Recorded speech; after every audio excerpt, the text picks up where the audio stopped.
Amazing. All right. Hi, everyone. I'm going to start. So, can everyone hear me? I might start with that first. It feels really weird for me. My name is Liana. Thank you for coming to the talk. Today, I'm going to be talking to you about aperitifs and Spritz serves. Just a little bit about myself to kind of let you know kind of why I love aperitifs and Spritz serves to start off with. Currently, I'm here in London as the assistant bar manager at the NoMad hotel. I have a lovely little cheer squad here. They could have had this training session at work, but they chose to come here, so it's great. Before coming here, I actually was back working in New York, and I was the bar manager at Dante. So we were very well known for our kind of lower ABV, aperitif, and Spritz style drinks. So it's kind of been a big part of my working life for a really long time. And also, funnily enough, before that, if you can't tell, I am from Australia. And before I moved to New York, I worked at a bar called Bar Americano, which is this gorgeous tiny bar. It's 10-person only, and it takes a lot of, I suppose, inspiration from Italian aperitifs. So I worked there for about 3 years, and it was non-stop Negronis, Americanos, all the fun things. So in doing that, I think aperitif has kind of been my life for the past 6 or 7 years in terms of bartending. So it's something that I'm really passionate about, and it's something that I kind of really love. So I'm a bit excited to kind of talk to you all about this today. Just while I'm talking, you do have a couple of welcome drinks coming out. To give you a run through, I'm going to talk you through 4 different Spritz serves today. I'm going to show you 2, but I'm going to start out a little bit just kind of talking about aperitifs, and we're going to go from there, really. If you do have any questions throughout any of this, please just raise a hand, let me know, and we'll make it as interactive as possible. Okay, so first things first really is, what are aperitifs? It's definitely something I think that has created a bit of a boom recently in the bartending scene. Definitely over the past 5 to 6 years, I think drinks such as spritzes and a lot of that aperitif culture has made such a big rise. So in reality, aperitifs it's a very big part of the European culture. It's very big, obviously, in Italy, but you also find this very big in France, Spain, and all of the drinks are very different. So, for example, I think, who here has heard of an Aperol Spritz? You know, who's had an Aperol Spritz? Probably absolutely everyone. Yeah, like maybe. But thinking of it that way, it's aperitif is something that you have before a meal. So very typically, it's something that's dry. Often it's bitter. It's often very commonly served with food as well, which is a kind of 2 and 2. If you think about it, the drink you're having now, it's dry, it's bitter. You kind of want to go and nibble on some food. It's kind of, I was about to say salivating, but it has that kind of like kick in the back of your palate. You do want to eat, you want something salty, that kind of situation. I mean, if you think about it, in Italy, you might have a Negroni or an Aperol Spritz with some olives. In Spain, you might have a glass of sherry, and you might have some jamon or some salted cured meats with that as well. It's definitely that kind of in between. Hello! I'm just waving to people as I go. But what we do is, and that's the kind of beauty of it. There is a very large difference between aperitifs and digestives. Digestives, definitely a little bit more of the sweeter kind of style of drinks. Something that you would think of after a meal is something that's going to help you digest. Aperitif is something that's going to activate your palate and kind of get you going with the meal that you're about to eat. I really want to talk about this because I'm absolutely obsessed with kind of the emergence of aperitifs back pretty much when industrialization began. So every country has different talks about, I suppose, when these drinks came into prominence and how they became incredibly popular. For Italy, it began in industrialization. So back in the 30s, 40s, and this is kind of what you can see. I have that Martini Bianco poster in my house because I love it. But it's one of those kind of, it was glamorous to drink these kind of drinks. You would go out, it would be, you know, you'd sit, you'd have a vermouth, you'd have an Aperol, It was like the height of sophistication, so everyone wanted to have it. And a lot of the time when it first began, it was marketed to females. They wanted to kind of make it, you know, you wanted to be that person sitting down having that drink. You wanted to be seen. And that's where a lot of this kind of, I don't want to say propaganda, but that's how this has kind of all came about. And it's traveled to pretty much all European countries. So, for example, somewhere like France, a little bit different. So a lot of the drinks that are quite popular, sousses, something like pastis was more of a working class drink. It was something that people would have after they'd finished work, quick drink, pastis, it was cheap, and then they go on. And then it was kind of like people looking around at it going, oh, well, what is absolutely everyone drinking? I want to have that. And that's how that's also kind of rose to prominence and also rose to popularity. Spain, obviously, sherry is the drink of choice, grape of choice. But something like a gin and tonic is also an aperitif, and that is obviously incredibly popular. Think about a martini.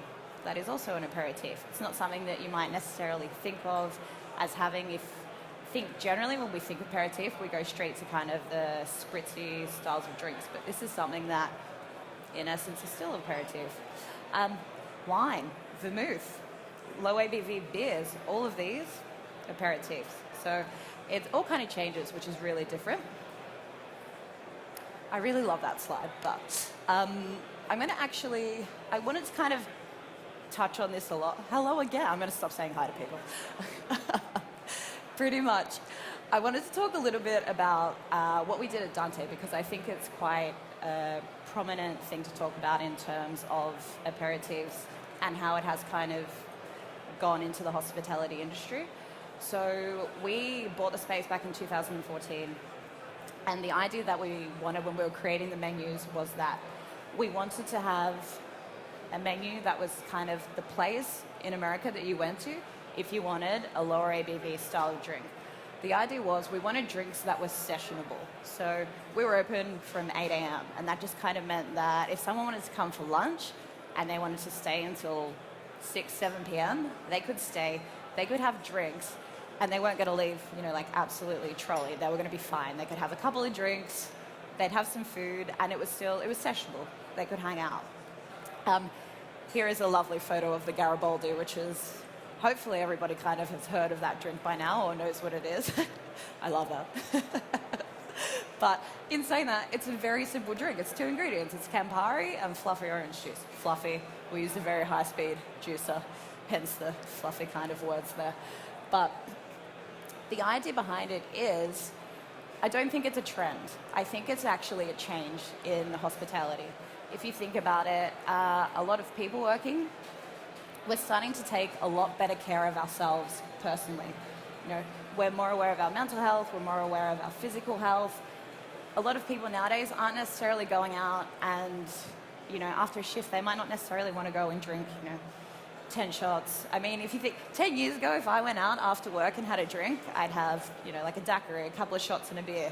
Now I'm like, I would like a glass of sherry and I'm going to go to bed, that kind of stuff. But it is, we're kind of, as an industry, focusing a little bit more on our health, and that's also seeing a bit more of a change in how we kind of, develop our menus as well.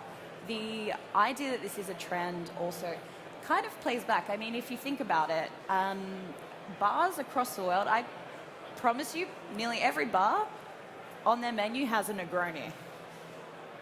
You can go, we did a pop-up in Dubai, for example, and the bar that we're doing it at, they had a massive aperitif list. There was Negronis, Americanos, that kind of thing. Aperitivo culture didn't originate in Dubai. It's not something that they originally do, but it's something that has kind of been transported to that part of the world because it is, it's popular and it's prominent. I don't necessarily think that it is something that's going to die anytime soon. I think it's something that will stay around for quite a while. And especially with the push. Very recently we've seen, on the tube here today, there was this massive billboard of Aperol Spritzes, that kind of stuff. This kind of glamour and all the advertising that we're doing for it, it's back into culture that we have now. And I think for me, I think it's here to stay. I don't necessarily think it's a trend, but it's something that's pretty exciting, and I think it's pretty great. Yeah, any questions before I delve in? No? Amazing. How am I going for time? I'm like probably racing through. When I get nervous, I speak really quickly, so I think it's okay. All right. I'm actually going to talk to you about the drink that you have currently in front of you. I'm also going to make it just to kind of talk to you guys about it. Okay. So bicicletta is very common in Italy. It's probably the more drier counterpart to an Aperol Spritz. So everyone knows Aperol, sparkling wine, soda, Prosecco. Bicicletta, a little bit different. Generally, it is made with Campari. I have chosen to use Select. For me, I quite like the flavor profile with that because I think it has a nice mix of, you have that really bitter orange, but then you also have a little bit more of the citrusy notes come through. So it's a little bit nicer on the palate as well. Typically, this drink is incredibly dry and incredibly bitter. We have a dry white wine with this and then sparkling water. So it's definitely, I mean, how has it tasted for everyone? Any comments? I'm going to make it as I'm currently talking about this right now. This drink, we had this on tap back in New York and it flew out. It was incredibly popular. It's something that's, you know, it's perfect to have before a meal. It's perfect to have as a snack. I think it's great. Ooh, that ice cube is okay. All right. If you have Select at home, I highly recommend. If not, Campari would be amazing with this. I actually do a split base. So with anything that I'm doing, like bicicletta, Americanos, I like to do a bit of both. So half and half Campari and Aperol. I think it's a really nice touch. Yeah. We have one part of Select that I'm going to go in. I have all of my bartenders probably just making sure I'm doing everything properly here, filling up to the meniscus, guys, I promise. All right. Dry white wine. So with this, it's one part of the bitter or the aperitif, 2 parts the wine, 2 parts the soda, which is what I'm doing here. All right.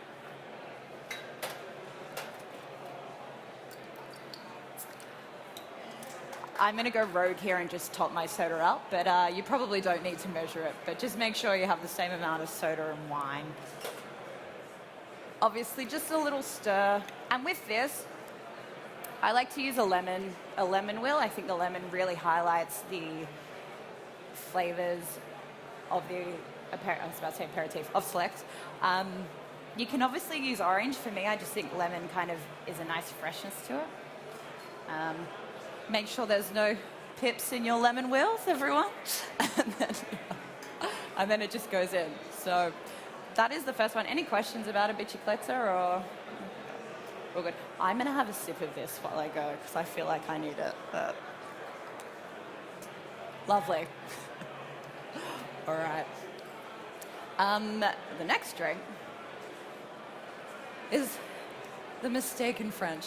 This is a play on a spagliato. Does anybody know what this drink is or kind of the origins of it?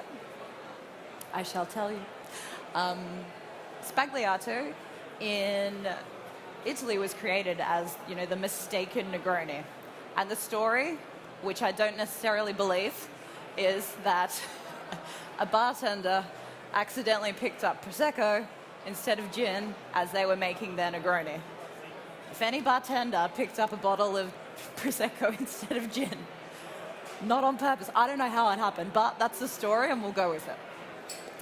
This one, just as much as I wanted to play around with the fact that I really wanted to highlight French ingredients, Martini Ambrato was the best thing that I could find in here that just tasted amazing with it. But ideally it is, in essence, a Negroni, and you take away the gin and you add a sparkling wine. So here we have Suze, which is a very popular and very prominent French aperitif. Suze is really prominent with gentian, quinine. It definitely has that bitter kind of wormwood flavor to it as well. It's incredibly dry in your palate. You have, when you make this, the bitter element, a vermouth element, and then the sparkling wine element. So obviously we have the Martini Ambrato.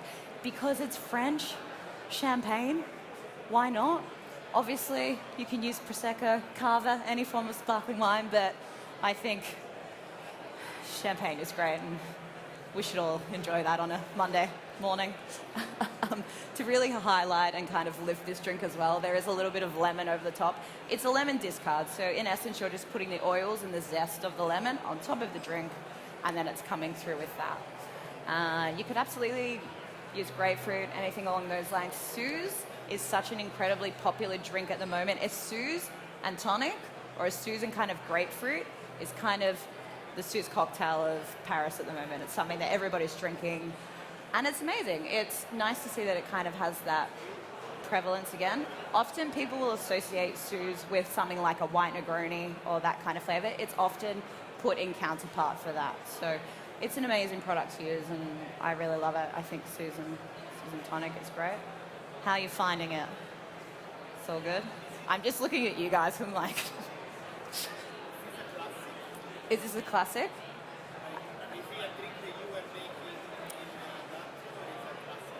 It's just more of a play on a classic. We did have one similar to this back in New York. What we did, we actually didn't use Suze, we used Strega, which is funnily enough right over there. And we also, instead of using a carbonated wine, we used Sancerre because we really liked that kind of flavor profile with it. And we carbonated it, so we had it on tap. We actually had, for a while, I think 6 different spritzers on draft, which was very interesting, batching so many spritzers in like 40-litre kegs, which was crazy. Every day we used to go through 60 litres of Aperol Spritz, which was wild. And batching it was crazy. Every week, I think we'd order, what was it? It's like 90 bottles of Aperol and Campari each, and they'd be gone by the week. So we used to plow through it, which is pretty amazing. The next drink I'm going to talk about is one that I really, really, really love. I'm also going to have a sip of water while I'm here. White port and tonic, which I think often we're probably all very similar at menus. Cocktail menus. You've probably seen sherry and tonic, something that's very, very common. White port for me is kind of like the unsung hero. I absolutely love using it in drinks wherever I can. I think if I asked any of you here, if I said port, what would your head automatically go to? Yeah, sweet port, like a tawny port or something along those lines. It's viscous and it's thick. White port, made in Portugal, is incredibly dry. And it has such an amazing flavor profile with it.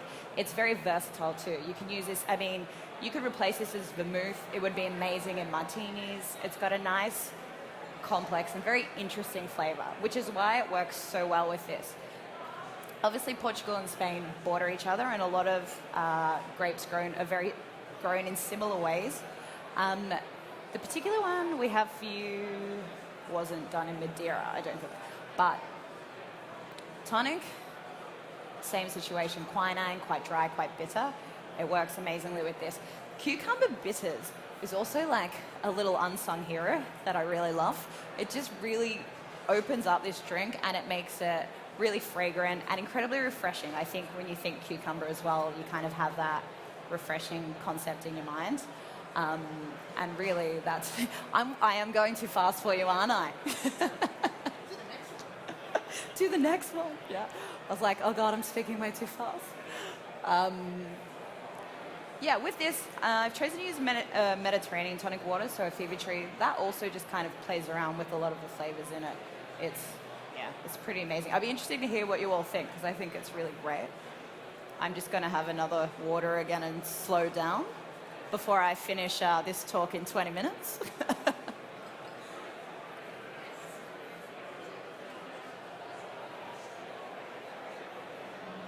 I'm going to see if I've forgotten anything while I am at it. I don't think I have.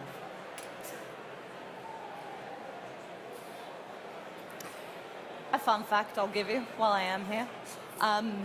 This used to be our welcome drink, our amuse-bouche, back in New York as well. We found it was kind of like a perfect palate cleanser for everyone before they came in.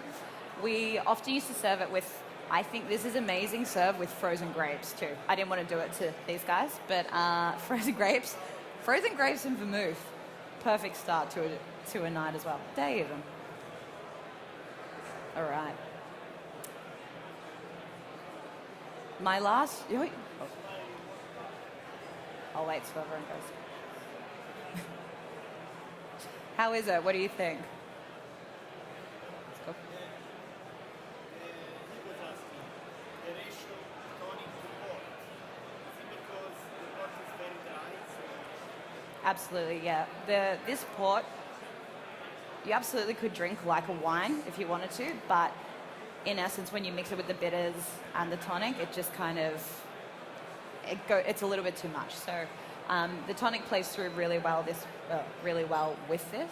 Actually, in the pours that you have, just because they are so small, we actually did a 50-50 ratio, just so you could kind of get a little bit more of the port coming through, which is great.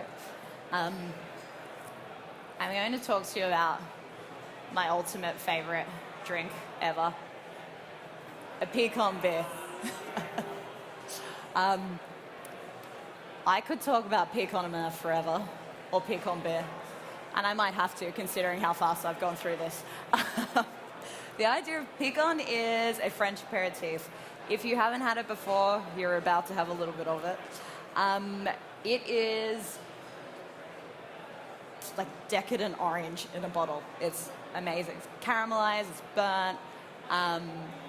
Pecan is an amazing product that often people only really know in cocktails. So if anyone knows the Brooklyn cocktail, you know that pecan is generally in that. It's not necessarily associated as, especially I suppose in other places, in France, absolutely, but it's not associated anywhere else outside of cocktails. Pecan beer, actually, I have a bottle right here. Pecan beer is this bottle, well, this product was actually created specifically for the drink that I will make for you guys. So in essence, it's kind of like a shandy, but not, but kind of. It is literally you just add a little bit of this to a beer, and that's it. I personally love a Pilsner with this. We have a Kolsch for you today to try with it. Something that works really well is a smoked beer. Something like a Helles, I'm not sure if anybody is aware of that. The smoky flavor with this, and pairing actually today, I've changed the specs on this actually. We've also added Quinotto to this. So two kind of in-between flavors that both highlight orange and work really well with this.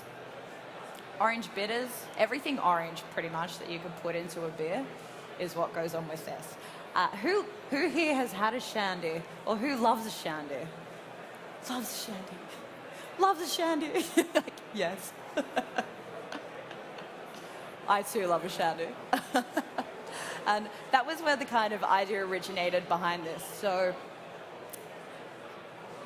in essence, I wanted to make something that was still gave, I suppose, onus to a pecan beer and kept, you know, the tradition of that drink, but just kind of highlighted a little bit of the flavors that are already in it, the orange and the bitter elements, which is what this is. I'm going to make it, and then it's slowly going to come out. Question?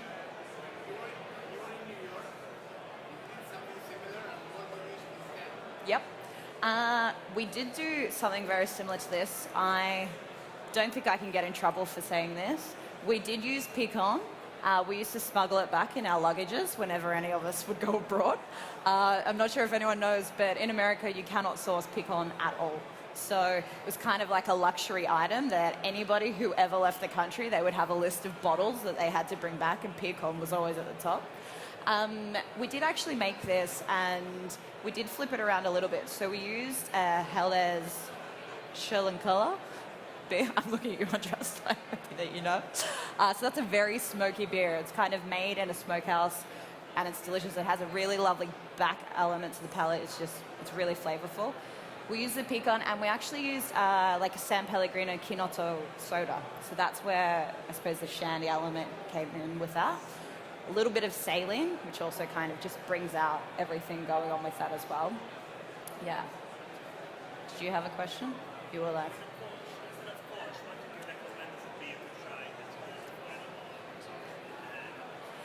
Do you know what? You could honestly try any of this with... I kind of think any Pilsner works lovely with this. I actually really wanted to try and use a British Pilsner because I think that would have been really cool to kind of bring in a little bit of my play on the shandy. But I think main situation with it is it needs to be ice cold. That just kind of, I mean, all drinks obviously you want to be ice cold, but that's a really important factor with it. I think a Pilsner just works really well with it. Lagers also could be fine, but for me I think Pilsner is the way to go. Pick on beer with Peroni. Oh, we have a, yeah, please, you should say that. Pick on beer with Peroni. Yes, so there's Piquant de Mer and Piquant beer. So in essence, very similar flavor profiles. Piquant beer, off the top of my head, is a little bit lower ABV because it plays into with the beer as well. So this one is just specifically meant to be used in the Piquant beer. Piquant de Mer is what you would normally find in the cocktail. I can't speak today. Cocktails. I was like, I speak really fast when I'm nervous, and I actually can't speak. Just ABV. Yeah. Recipe completely the same. So there's nothing different in that sense at all. Yeah.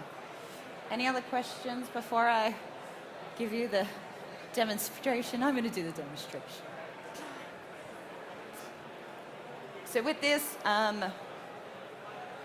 I would also recommend, if you're doing it at home, a really ice cold, I was about to say ice cold beer, ice cold glass as well. Any drinks that you're ever making, you should always make sure they're absolutely ice cold and perfect. I'm going to put some orange bitters in this as well. So we have Reagan's here. I think that's probably my preferred orange bitters. It's not really, I mean, you can use whichever you like. A really good recipe at home, if you are mixing orange bitters, you could do Reagan's and Angostura orange bitters, 50-50. It's amazing in cocktails and it works really, really well. Okay, so I'm going to add 2 dashes to my little one. I need a dash bottle. Like Ashton. All right, so I'm actually hearing Canotto a little bit more than Piquant in this. I think they do have very similar flavor profiles, but obviously if you're making this at home and you just had Piquant, this should be the ultimate amount. I have to apologize as well. I have put everything in ounces. This is 22.5 mil, if you would like to know. 25 would also work, really. But that's just a habit of being in America.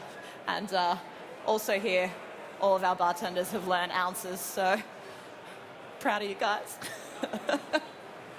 So with this, I'm actually doing half an ounce of the Canotto, so 15 mil.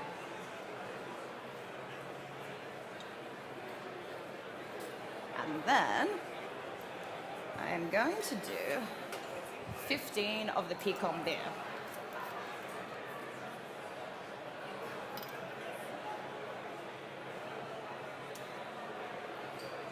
Often I have seen as well, it could be really common, if you just have a can of beer, it's often to take a little sip and then you just add the Piquant straight in. So it's definitely not something that you absolutely have to have a glass for. This is, I mean, same situation. This was a drink that was kind of created as, you know, like a working class drink. It was something that everybody had after work. So it's delicious.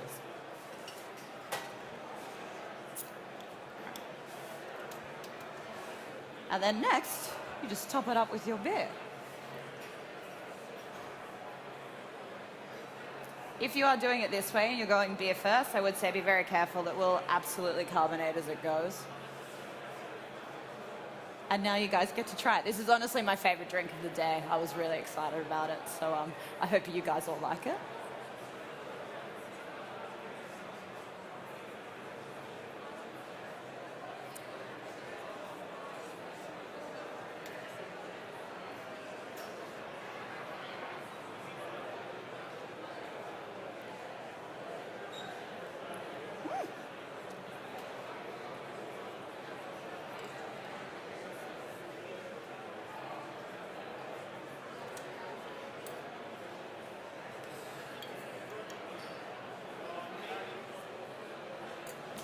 What does everyone think? There's a thumbs up. Amazing.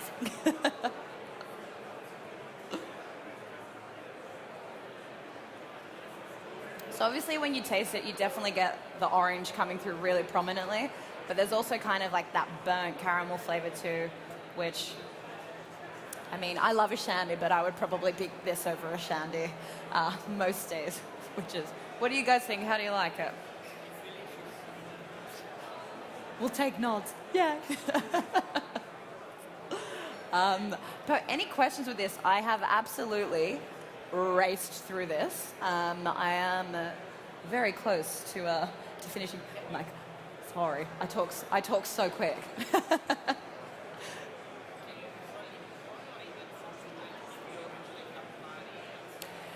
Yeah, you absolutely could substitute in this. Our other bar manager at the NoMad told me that I should have presented a Campari beer, but I've never had one, so I'm actually not too sure. But I think absolutely Campari beer. If you were looking for a substitute of a Mer Picon, Amaro Chicharo is very, very similar. Flavor profiles, I mean, that's something that you'd substitute if you were doing like a Brooklyn cocktail anyway. So, sorry, I just keep using Brooklyn as a base. But Amaro Chicharo would be a really nice thing if you wanted to substitute. You can honestly, yeah, I think you could use anything. For me, I think something that has a little bit of viscosity, so something that is a little bit sweeter.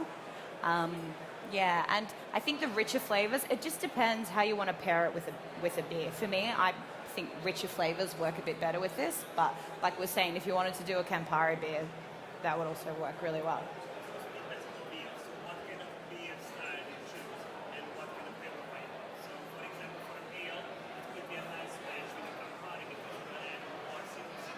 We.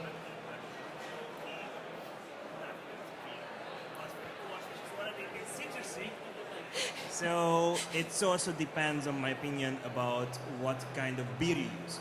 Yes. Because for a Kosh, which is more on the citrusy notes, lighter, you can add more deep notes with the Amar Picon. But if you use an English ale or a little bit of heavier, let's say double IPA, you can add the Campari and you will have more on the grapefruity, freshy notes.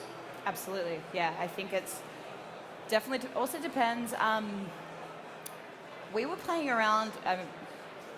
I won't say we went very well with this, but we were playing around with kind of IPAs and then just different kind of hops and stuff with it, just to see how it would pair.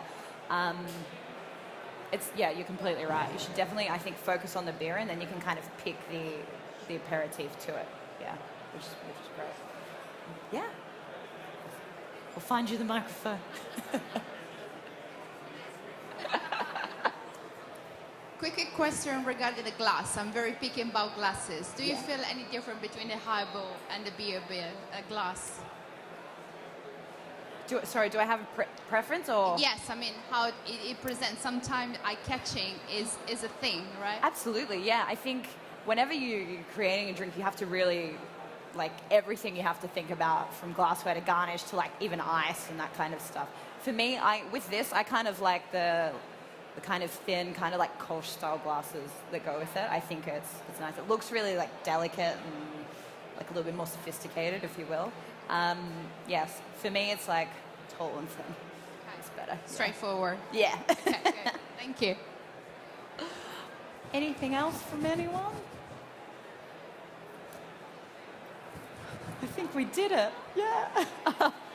All right. Well, actually, I am a little bit early, so I do apologize about that. But that was it, everyone. Thank you so much for taking the time to come and talk. Hammer done.